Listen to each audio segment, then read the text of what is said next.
মেয়েদের পেশাবের পরে পানি ব্যবহার করার পরে মোছার জন্য আলাদা কাপড় ব্যবহার করা জরুরি কিনা, আজানের সময় কিছু খেলে গুনাহ হবে কিনা, দুই হাতের উপর সিজদা করলে সিজদা আদায় হবে কিনা, শার্টের হাতা এবং প্যান্ট কি গুছিয়ে রেখে সালাত পড়া যাবে, নামাজের সিজদা অবস্থায় যদি পা উঠে যায় তাহলে নামাজের কোনো সমস্যা হবে কিনা, কোরবানির সাথে সন্তানের আকিকা দেওয়া জায়েজ হবে কিনা, বিতরের নামাজ কি কি সূরা দিয়ে পড়তে হয়, নতুন কোনো কাপড় পরে না ধুয়ে নামাজ পড়ে নামাজের কোনো ক্ষতি হবে কিনা, স্বামী সিগারেট খেলে ওয়াইফের করণীয়, কোনো বাচ্চার বিছানায় প্রসাব করলে বিছানা চাদর ওয়াশ করা যায় কিন্তু জাজিম বা তোষকে পেশাব করলে ধোয়া যায় না, এক্ষেত্রে করণীয় কি, টিকটিকি দেখলে কি মারতেই হবে, প্রয়োজনে কি খুঁজে খুঁজে মারতে হবে, বিষয়টা নিয়ে খুব দ্বিধাদ্বন্দ্বে আছি, জানাবেন প্লিজ। কোরআন কারীম যদি ভুল বশত পায়ে লাগে অথবা নিচে পড়ে যায় করণীয় কি, নামাজ শেষে জায়নামাজ সালাম করা কি ঠিক, ভাঙা প্লেটে খাওয়া যাবে কিনা, অনেক জায়গায় বসে প্রসাব করার ব্যবস্থা নেই, দাঁড়িয়ে পেশাব করতে হয়, এরকম পরিবেশ আমরা কি করব। ফয়সাল আহমেদ আপনি লিখেছেন টিকটিকি দেখলে কি মারতেই হবে, প্রয়োজনে কি খুঁজে খুঁজে মারতে হবে, বিষয়টা নিয়ে খুব দ্বিধাদ্বন্দ্বে আছি, জানাবেন প্লিজ। না, খুঁজে খুঁজেই আপনাকে মারতে হবে এমন কিছু এমন কোনো বাধ্যবাধকতা নেই, বরং আপনার চোখে পড়েছে উপদ্রব করে আপনি মারবেন, কিন্তু এটার জন্য আপনি খুঁজে খুঁজে বেড়াবেন, এটার পিছিয়ে পিছিয়ে ঘুরে বেড়াবেন, আপনার অনুসন্ধান করে বেড়াবেন, এই কথা হাদিসে বলা হয়নি।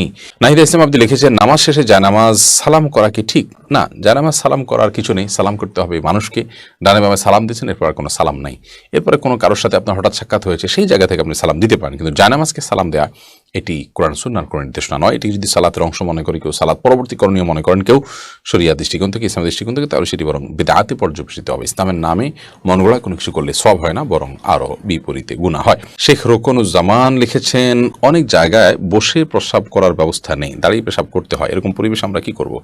যদি কোনো প্রকার ব্যবস্থা না থাকে এবং দাঁড়িয়ে পেশাব করা ছাড়া নিরুপায় থাকেন তাহলে আপনি অবশ্যই দাঁড়িয়ে পেশাব সেখানে করতে পারেন, যেহেতু আপনি নিরুপায়, কিন্তু নিয়মিত অভ্যাস বাড়ানো সঠিক নয়, কারণ নবী করিম সাল্লাল্লাহু আলাইহি ওয়াসাল্লাম বসেই সবসময় পেশাব করতেন, তবে বিশেষ একবার তিনি দাঁড়িয়ে পেশাব করেছেন এবং সেটি কারণ ছিল এমন একটা জায়গায় তিনি গেছেন যেখানে ময়লা আবর্জনা চতুর্দিকে ফেলেছে মানুষ এবং সেখানে বসার মতো কোনো জায়গা ছিল না, সেজন্য তিনি সেখানে দাঁড়িয়ে পেশাব করেছেন। প্রজাপতি নীর এর থেকে আপনি লিখেছেন ভাঙা প্লেটে খাওয়া যাবে কিনা, ভাঙা প্লেটে খাওয়া যাবে, কোনো অসুবিধা নেই, ভাঙা আয়নায় মাথা চেহারা দেখা যাবে সেটাতে কোনো অসুবিধা নেই।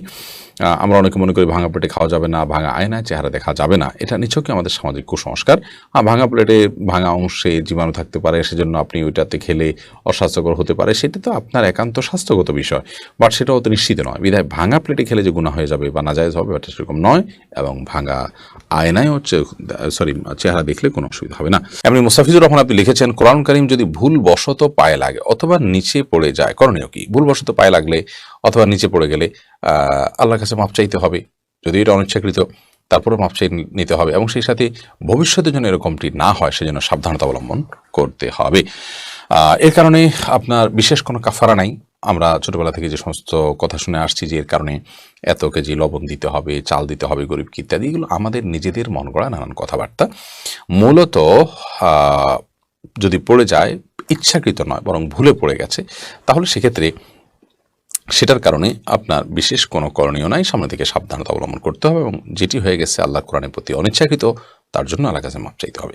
রাসেল ভূঁইয়া আপনি লিখেছেন কোনো বাচ্চার বিছানায় প্রসাব করলে বিছানা চাদর ওয়াশ করা যায় কিন্তু জাজিম বা তোষকে পেশাব করলে ধোয়া যায় না, এক্ষেত্রে করণীয় কি, যেই সব দ্রব্য যে সমস্ত জিনিসপত্র আসবাব ইত্যাদি এগুলোতে পেশাব লাগার পর সেটি পরিষ্কার করার কোনো বই নেই, সেটা রোদ ইত্যাদি দিয়ে ওটা আলামত দূর করে ফেলতে হবে, এত বেশি রোদ দিতে হবে, এত বেশি আপনার সেটার দুর্গন্ধ দূরের উদ্যোগ করতে হবে যে সেটাতে নাপাকের কোনো আলামত বা নামলেশ নেই, তো এর মাধ্যমে সেটি পাক হয়ে যাবে। বিশেষ করে ফ্লোর, ওয়াল, গাছ এই টাইপের অনেক কিছুই আছে যেগুলোকে ওইভাবে আসলে ধোয়া সম্ভব হয় না, তো সেগুলোতে নাপাকের আলামত যেটি আছে সেটি দূর হয়ে গেলেই সেটি ব্যবহার করা যাবে। লায়লা নূর কদর এআইডি থেকে লিখেছেন স্বামী সিগারেট খেলে ওয়াইফের করণীয় কি, ওয়াইফ তাকে বোঝাবেন, যথাসম্ভব নিজে না পারলে অন্য কাউকে দিয়ে বোঝাবেন, আল্লাহর কাছে দোয়া করবেন, তারপর তিনি যদি ফিরে না আসেন একান্ত তার গুনাহ হবে, ওয়াইফ অন্তত দায়মুক্ত হলেন।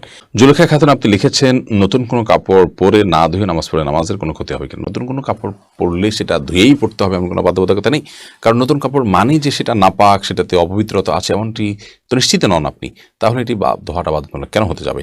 তবে হ্যাঁ, আপনারা যদি নতুন কাপড় কেনার পর দেখলেন যে সেখানে কোনো নাপাক আছে তাহলে ওই জায়গায় সেই নাপাকটা ধোয়াটাই হলো আবশ্যক। অতএব শরীর দৃষ্টিকোণ থেকে নতুন কাপড় ধুয়ে পড়তে হবে এমন কোনো বাধ্যবাধকতা নেই। দিনের পথিক আইডি থেকে আপনি লিখেছেন বিতরের নামাজ কি কি সূরা দিয়ে পড়তে হয়।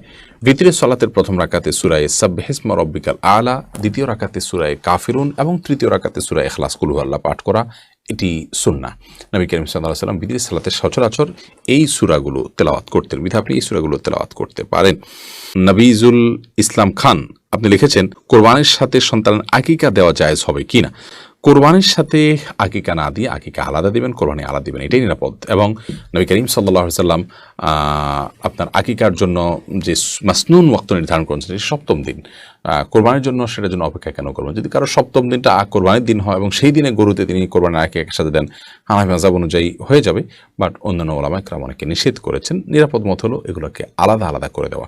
হাদিসে আকিকা এবং কোরবানি একসাথে দেওয়ার কথা বলা নাই, কিন্তু হানাফি মাযহাব ওলামা ইকরামের বক্তব্য হলো যে যদি যেহেতু আকিকা এবং আপনার কোরবানি একই ক্যাটাগরির ইবাদত, সেজন্য আপনার দুইটা একসাথে দেওয়া যাবে। কিন্তু যেটি বলেছি অন্যান্য ওলামাদের বিভিন্ন মত রয়েছে। সুমন আহমেদ আপনি লিখেছেন, নামাজের সিজদা অবস্থায় যদি পা উঠে যায় তাহলে নামাজের কোনো সমস্যা হবে কিনা। সিজদা অবস্থায় যদি পা সামান্য উঠে আবার আপনি জায়গায় নিয়ে গেছেন, কোনো অসুবিধা হবে না। আর যদি পুরো সিজদা জুড়ে উঠে থাকে তাহলে আপনার নামাজ হবে না, কারণ নবী করিম সাল্লাল্লাহু আলাইহি ওয়াসাল্লাম বলেছেন, আমি উমিরতু আন আসজুদা আলা সাবআতি আযমিন, 7টি অঙ্গের উপরে, 7টি হাড্ডির উপরে, শক্ত অঙ্গের উপরে আমাকে সিজদা করতে নির্দেশ করা হয়েছে। তার মধ্যে কপাল আর নাক, 2 হাত, 2 হাঁটু এবং 2 পায়ের যে আঙ্গুলগুলো সেগুলো। অতএব এগুলোর কোনো একটা যদি আপনার এই 7টি অঙ্গের কোনো একটি যদি সরে যায় সামান্য সময়ের জন্য অসুবিধা নেই, আবার তিনি জায়গা নিয়ে গেছেন। কিন্তু যদি পুরো সালাত জুড়ে, পুরো রাকাত জুড়ে, সিজদা জুড়ে তার এটা যদি পৃথক থাকে তাহলে সেক্ষেত্রে সেটি জায়েজ হবে না এবং সে নামাজ হবে না, কারণ এটা ওয়াজিব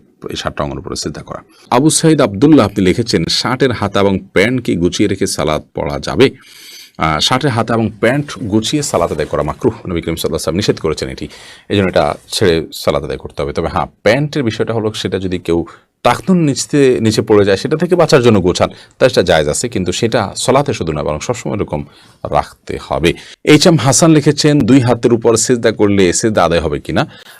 সিজদা করবেন আপনি জমিনে, হাতের উপরে সিজদা করবেন না। যদি কোনো কারণে হাতের উপরে কেউ সিজদা করেন, হয়তো জমিন তার জন্য উপযোগী না বা জমিনে করার কোনো ব্যবস্থা নেই, আদায় হয়ে যাবে তার সালাত। রাইসানি আপনি লিখেছেন, আজানের সময় কিছু খেলে গুনাহ হবে কিনা। আজানের সময় কোনো কিছু খেলে কোনো গুনাহ হবে না। আমরা অনেকে মনে করি আজানের সময় কিছু খাওয়া বা পান করা যাবে না, এটা করা যাবে না, ওটা করা যাবে না। আপনি যে কোনো কাজ করতে পারেন, টয়লেটে থাকলে আপনি টয়লেটে কাজও সারতে পারেন। তবে আপনি যখন টয়লেটে নাই, পবিত্র জায়গায় আছেন বা স্বাভাবিক অবস্থা আছেন, তখন আপনি আজান শুনলে আজানের জবাব দেওয়ার চেষ্টা করবেন। এটা হলো মূল কথা। খেতে গেলে খাওয়ার ফাঁকে ফাঁকে আপনি আজানের জবাব দেওয়ার চেষ্টা করবেন, কিন্তু আজান হলে কিছু খেতে পারবেন না এমন কোনো কথা নেই। এখানে বিষয় হলো জবাব দেওয়ার চেষ্টা করবেন যদি আপনি পবিত্র জায়গায় থাকেন। বিলকিস বেগম আপনি লিখেছেন, মেয়েদের পেশাবের পরে পানি ব্যবহার করার পরে মোছার জন্য আলাদা কাপড় ব্যবহার করা জরুরি কিনা। না, আলাদা কাপড় ব্যবহার করা জরুরি না। পানি ব্যবহার করার পরে যদি নাপাক দূর হয়ে গেছে মনে হয় তাহলে সেটি যথেষ্ট, আলাদা করে কাপড় ব্যবহার করার প্রয়োজন নেই।